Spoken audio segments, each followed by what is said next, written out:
அன்பானவர்களே, அன்பு வணக்கங்கள். நாள்தோறும் தொடர்ந்து இந்த சேனலை பார்த்து வருகின்ற உங்கள் அனைவருக்கும் என்னுடைய மனமார்ந்த நன்றிகள். வாழ்க்கையின் நோக்கம், லட்சியம், குறிக்கோள் என்ன? மனித பிறப்பு கிடைத்திருப்பது எதற்காக? வாழ்க்கையை எவ்வாறு வாழ வேண்டும்? வாழ்க்கைக்கு பின்னால் இருக்கின்ற மற்றொரு உலக வாழ்க்கை என்ன? அந்த மேலுலக வாழ்க்கையில் நிலைகள் என்ன? இதையெல்லாம் தெரிந்து கொள்வதற்காக தான் மனித பிறப்பை இறைவன் தந்திருக்கிறான். இதை யார் ஒருவர் தெளிவாக தெரிந்து கொள்கிறார்களோ அவர்கள் வாழும் காலத்திலேயே உயர்ந்ததொரு ஆன்மீக வாழ்க்கையை, பரிசுத்தமான வாழ்க்கையை, ஒரு தெய்வீக வாழ்க்கையை வாழ தகுதியானவர்களாக மாறிவிடுகிறார்கள். இதையெல்லாம் ஒட்டுமொத்தமாக தெரிந்து கொள்வதுதான் ஆத்ம ஞானம் என்று கூறுவார்கள். இந்த ஆத்ம ஞானம் பெற வேண்டுமெனில் தொடர்ந்து இந்த சேனலை நீங்கள் பார்த்து வந்தாலே இதுவரைக்கும் உங்களுக்கு தெரியாத பல விஷயங்கள் தெரிய ஆரம்பிக்கும். ஆத்ம ஞானம் பெறுவீர்கள். ஆத்ம ஞானி ஆக மாற்றப்படுவீர்கள். ஆகவே நீங்கள் ஆத்ம ஞானி ஆக வேண்டாமா? இந்த நல்ல ஒரு அருமையான சந்தர்ப்பத்தை, வாய்ப்பை நீங்கள் பயன்படுத்திக் கொள்ளுங்கள். நீங்களும் உங்க குடும்ப அங்கத்தினர்கள் அனைவரும் நல்ல உடல் நலமும் மனநலமும் வாழ்க்கை வளமும் பெற்று வாழ உங்களுக்காக நாள்தோறும் இறையாற்றலிடம் பிரார்த்தனை செய்கிறேன். இன்று நாம் பார்க்க போகிற செய்தி என்ன? ஒரு அன்பர் கேட்டு இருக்கிறார், குருவே, என்னுடைய தகப்பனார் இறந்து 6 மாதங்கள் ஆகிறது. அவர் மேல் உலகிலே எந்த நிலையில் இருப்பார் என்பதை சொல்ல முடியுமா என்று ஒரு கேள்வியை கேட்டிருக்கிறார். உங்களுடைய குடும்பத்தில் கூட யாராவது இறந்து இருக்கலாம். அவர்கள் மேல் உலகிலே எந்த நிலையில் இருக்கிறார்கள் என்பது உங்களுக்கு தெரியாமல் இருக்கலாம். அதை தெரிந்து கொள்வதனால் உங்களுக்கு ஒரு தெளிவு, ஒரு மன அமைதி, ஒரு மன சந்தோஷம், ஒரு மன ஆனந்தம் உங்களுக்கு கிடைக்கும். நாம் இப்போது வாழ்ந்து வருகிறோம். அந்த வாழ்க்கை எப்படிப்பட்ட வாழ்க்கையை நாம் வாழ்ந்தோம்? உங்களுடைய தகப்பனாரோ தாயாரோ, கணவனோ மனைவியோ, சகோதர சகோதரிகளோ யாரோ ஒருவர் இறந்து போயிருக்கலாம். அப்போ அவர்கள் மேல் உலகில் எந்த நிலையில் அவர்கள் வாழ்ந்து கொண்டிருக்கிறார்கள் தெரியணும் இல்லையா? அவர்கள் வாழ்ந்த போது இங்கே எந்த முறையான வாழ்க்கையை வாழ்ந்தார்கள் என்பதை வைத்துத்தான் மேலுலகில் அவர்களுடைய வாழ்க்கையினுடைய நிலை அமையும். இங்கே நல்ல குணநலத்தோடு, நல்ல பண்போடு, நல்ல பழக்க வழக்கங்களோடு எல்லா ஜீவராசிகளையும் அரவணைக்கின்ற, அன்பு பாராட்டுகின்ற ஒரு பரந்த மனப்பான்மையோடு இரக்கம், தயவு, பரிவு போன்ற நல்ல குணங்களை கொண்டிருந்து வாழ்ந்து வந்திருந்தால் அவர்களுக்கு மேல் உலகிலே மேலான நிலை இருக்கிறது. அந்த மேலான நிலையில்தான் அவர்கள் வாழ்வார்கள். நம்முடைய முன்னோர்கள் புராணங்களில் என்ன கூறியிருக்கிறாங்கன்னா, இங்கே வாழ்பவர்கள் சரியாக வாழவில்லை என்றால் நரகத்திற்கு செல்வார்கள், சரியான முறையில் வாழ்ந்து வந்தால் அவர்கள் சொர்க்கத்துக்கு செல்வார்கள் என்று கூறியிருக்கிறார்கள் அல்லவா. கருட புராணமும் மற்ற புராணங்களும் மேலுலகிலே பல்வேறு உலகங்கள் இருக்கிறது, அந்த உலகங்களிலே இவர்கள் போகிறார்கள் என்று கூறப்பட்டு இருக்கிறது. இது ஒரு ஆச்சரியமாக கூட இருக்கலாம். இவ்வளவு உலகங்கள் இருக்கிறதா என்று. ஆனால் சில நூற்றாண்டுகளாக ஆவி உலக ஆராய்ச்சியாளர்கள் மேலே இருக்கின்ற ஆன்மாக்களோடு தொடர்பு கொண்டு பேசி வருகின்ற நிலைகளில் அங்கே இரண்டே உலகங்கள் இருக்கிறது என்பதை அங்கு இருக்கின்ற ஆன்மாக்கள் ஆவி உலக ஆராய்ச்சியாளர்களிடம் மீடியாக்கள் மூலமாக எடுத்து கூறியிருப்பது தெரிய வருகிறது. சில நூற்றாண்டுகளாகவே இந்த உண்மைகள் உலகிற்கு வெளியே வர ஆரம்பித்து விட்டது. அது புத்தகங்களாக பல லட்சம் புத்தகங்கள் வெளியே வந்திருக்கிறது. அங்கே இருக்கின்ற இரண்டு உலகங்கள் என்னன்னா, ஒளி உலகம் என்ற ஒன்றும் இருள் உலகம் என்ற ஒன்றும் இருக்கிறது.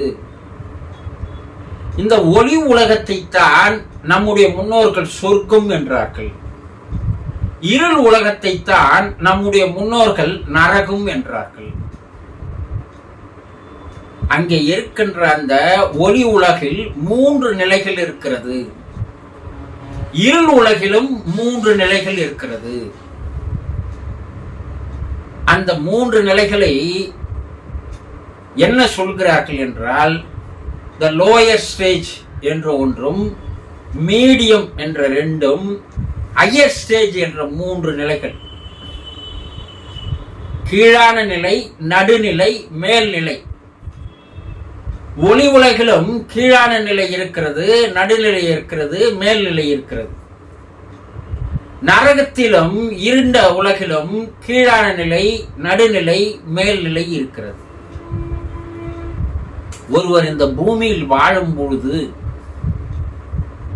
எந்த குணநலன்களோடு, எந்த நடவடிக்கைகளோடு, எந்த மனோபாவத்தோடு நல்லதையே நினைத்து, நல்லதையே பேசி, நல்லதையே செய்து, எந்த ஒரு உயிரினங்களுக்கும் தீங்கு நடக்காத வண்ணம், பாதிப்பு ஏற்படாத வண்ணம், எறும்பு முதல் யானை வரையாக இருந்தாலும் கூட அதுவும் ஒரு உயிரினம், அதற்குள்ளேயும் ஆன்மா இருக்கிறது, இறைவன் இருக்கிறான் என்று எவன் ஒருவன் உணர்ந்து அதையெல்லாம் அன்பால், கருணையால், பாசத்தால், பரிவால், இரக்கத்தால் அதையெல்லாம் பராமரித்து வந்தானோ அவன் ஒளி உலகிற்கு செல்லப்படுகிறான். ஒளி உலகிலே அவர்கள் உயர்நிலையில் அவர்கள் அனுப்பப்படுகிறார்கள்.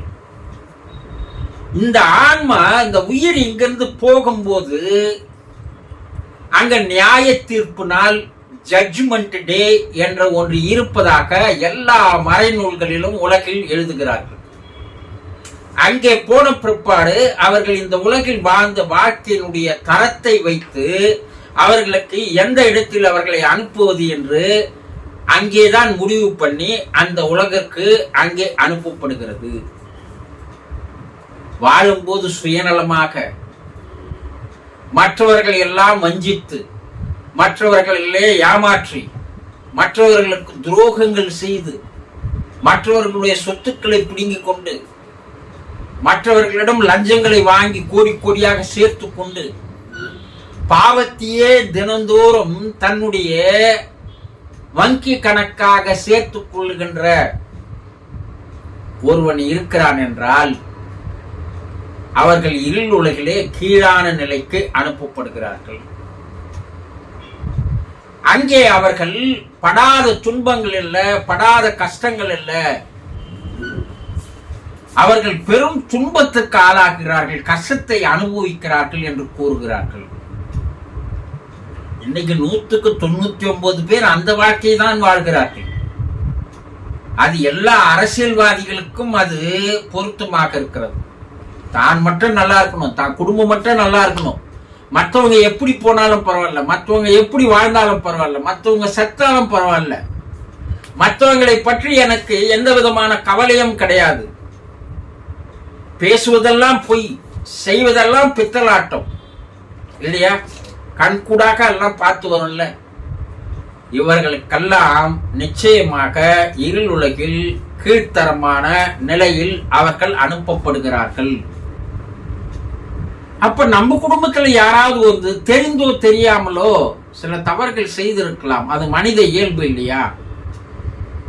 அப்படி செய்தவங்க அப்ப இருள் உலகில் இருக்கிறார்களா?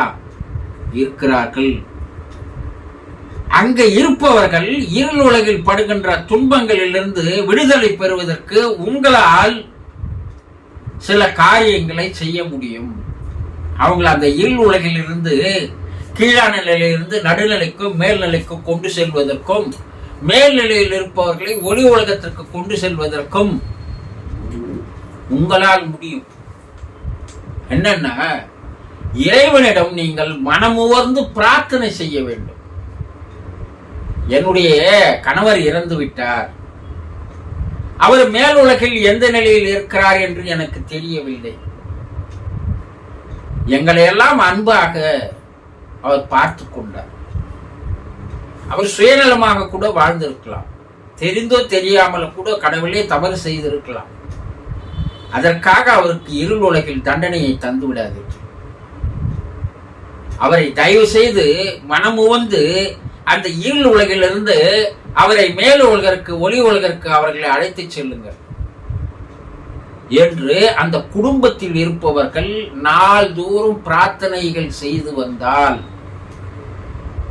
அந்த பிரார்த்தனை இறைவனுடைய செவிக்கு சென்று சேருகிறது.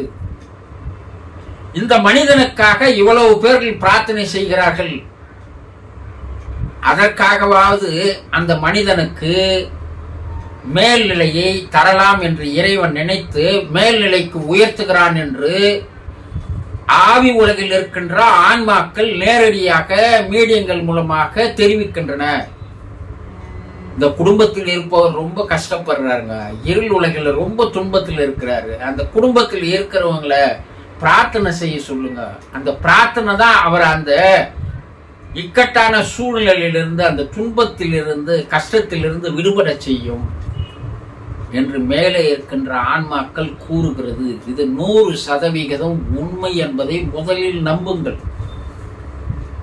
இந்த ஆன்மா சாந்தி அடையணும் இல்லையா, அந்த ஆன்மா மேல் உலகத்திற்கு போகணும் இல்லையா, அந்த ஆன்மா மறுபிறப்பு எடுக்கணும் இல்லையா, அப்ப நீங்க செய்கிற சடங்குகள் எல்லாம் எந்த விதமான பயனோ பலனோ தராது. இந்த சடங்குகளுடைய உள்நோக்கமே உங்களுடைய பிரார்த்தனையை வைத்துத்தான் அது நடத்தப்படுகிறது. ஆக உங்க குடும்பத்தில் இருப்பவர்கள் யார் இறந்திருந்தாலும் தயவு செய்து ஒரு நாளைக்கு ஒரு 5 நிமிடமாவது அவர்கள் மேல்நிலைக்கு செல்ல இறைவனிடம் நீங்கள் பிரார்த்தனை செய்து வாருங்கள், நம்பிக்கையோடு செய்து வாருங்கள். அவர்கள் மேல்நிலைக்கு சொல்லும் போது உங்களுடைய கனவில் அவர்கள் வந்து அவர்கள் உயர்ந்த நிலைக்கு சென்றதாகவும் நீங்கள் செய்த பிரார்த்தனையில் தான் அந்த பலன் கிடைத்ததாகவும் உங்களிடமே அவர் தெரிவிக்கின்ற சூழ்நிலைகள் நிச்சயமாக வருகிறது. பல பேர் கூறியிருக்கிறார்கள் அது போல.